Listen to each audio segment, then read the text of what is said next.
Hey guys, it's Professor Wade. I typically get questions and I usually write it back and respond about FIFO, LIFO, so first in, first out, and last in, first out, methods of accounting for inventory.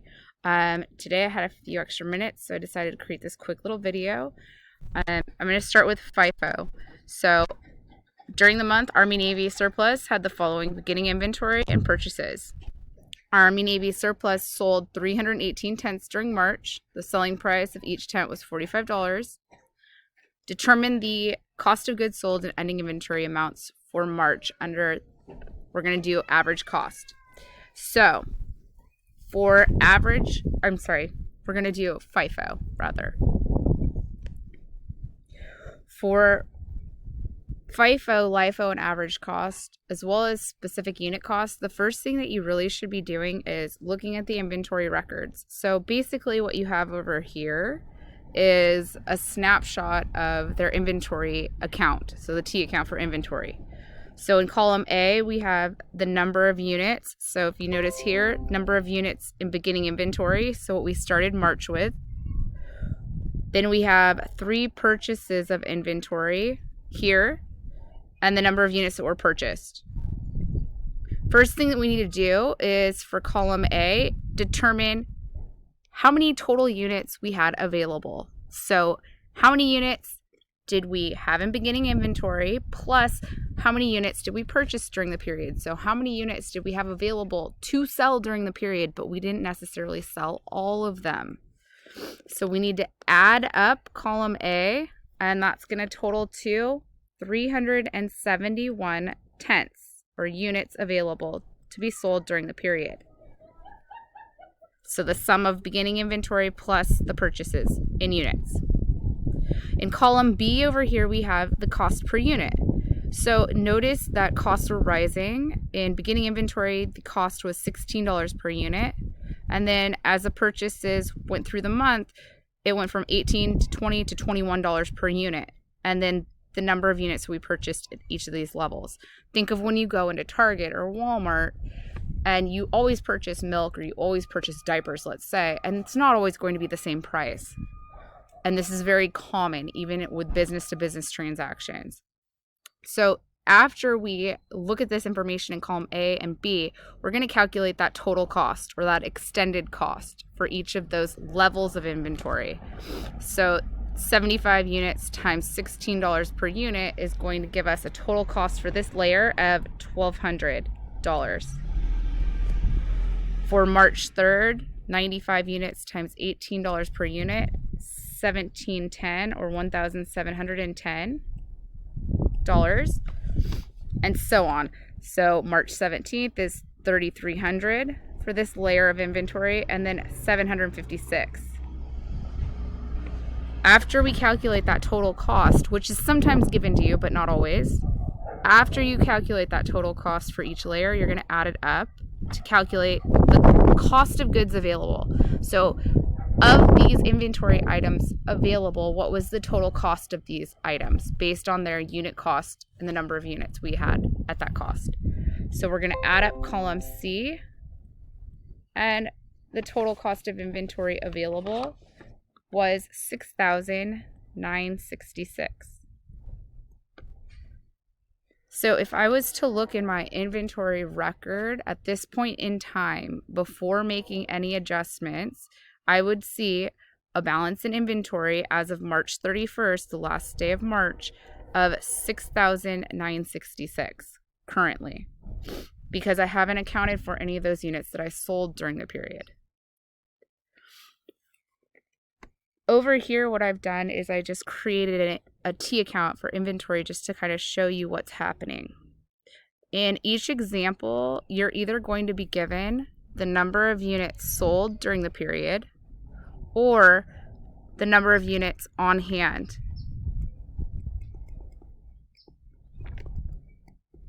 Or in ending inventory is another way of putting it.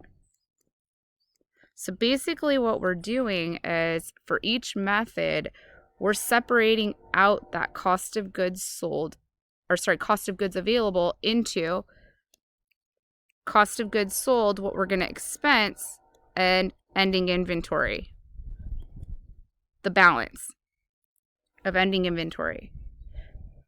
Under each of the methods that we use for accounting for inventory, we're always going to expense the same number of units for cost of goods sold, and we're always going to have the same number of units in ending inventory. But the cost that we have for each of those will be different depending on the method that we use. So in this particular case, they told us that 318 items were sold. So that's the number of units that we're going to be expensing.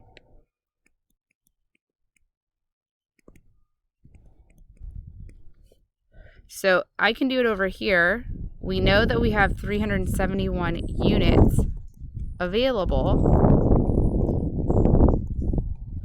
And we know that we sold 318 units, right? So now I'm going to subtract this and back into the number of units in ending inventory. And if I was given the number of units in ending inventory, I can do the same calculation and back into number of units sold. So the number of units that I have in ending inventory is going to equal 53 units on hand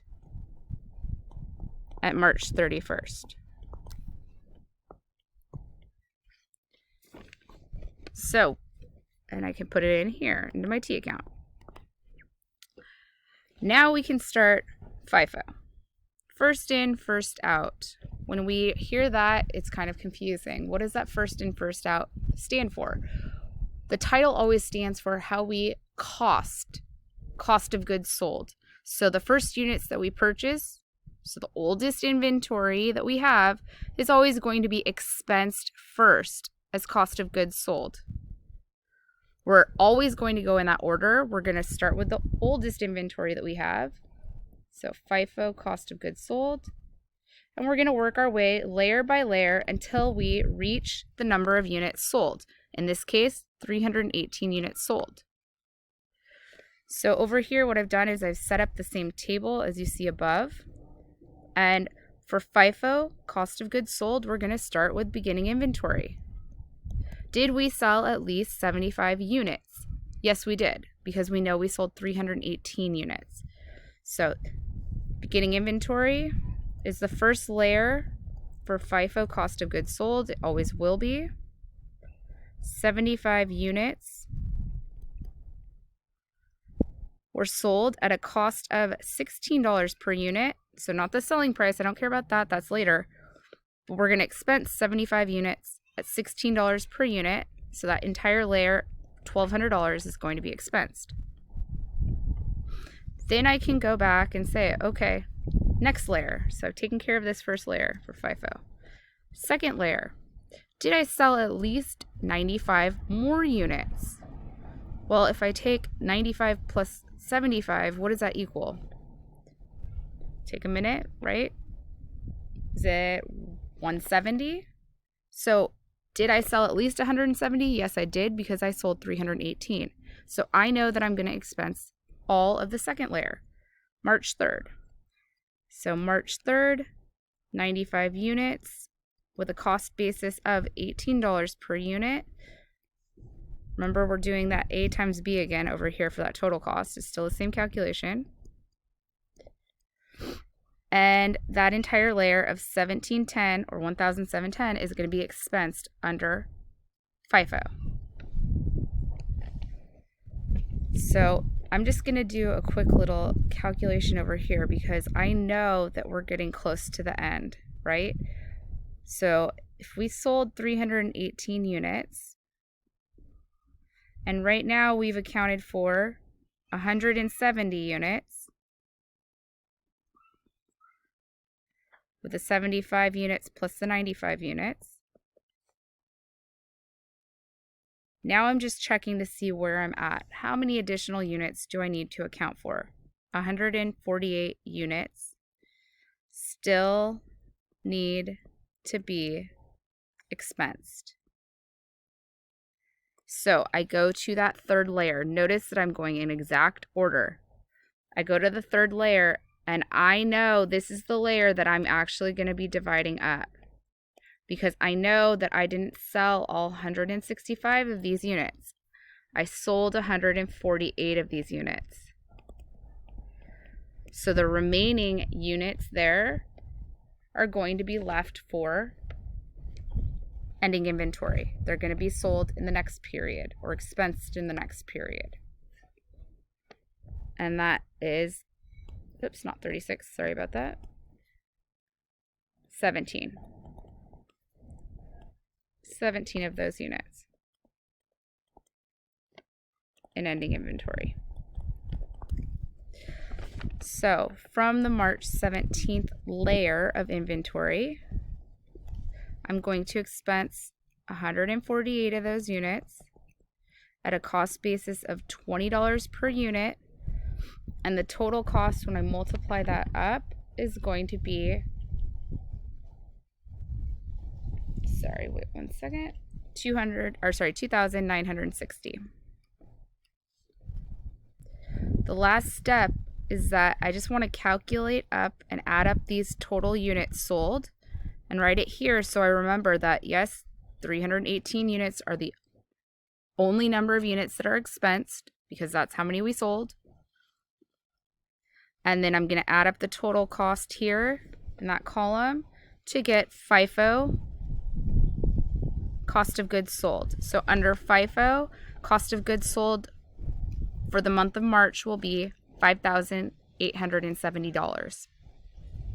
Since costs are rising, it's an inflationary period, FIFO is going to have the lowest cost of goods sold out of all of the methods, FIFO, LIFO, and average cost, because we're expensing the oldest items which had the cheapest unit cost. For ending inventory, what's left over for FIFO is the newest items, right? The most recent purchases. And again, we're only going to include the number of units that we have on hand at period end, 53. So FIFO ending inventory is going the opposite direction. We have the newest items on hand at year end, or sorry, month end for this one. So March 23rd is the layer that we're gonna first have in ending inventory, 36 units at a cost of $21 per unit. So the total cost of that layer, $756, is included in ending inventory. I prefer starting from the bottom for ending inventory, opposite. You don't have to, you could just continue on the calculation, but it's easier for me in my mind to see it that way. So we know we had at least 36 units. We need additional units, obviously. And what else do we still have on hand? Those 17 units from March 17th, the next layer up, at $20 per unit. And when we multiply that out, we're going to have $340 for that layer that's still in ending inventory.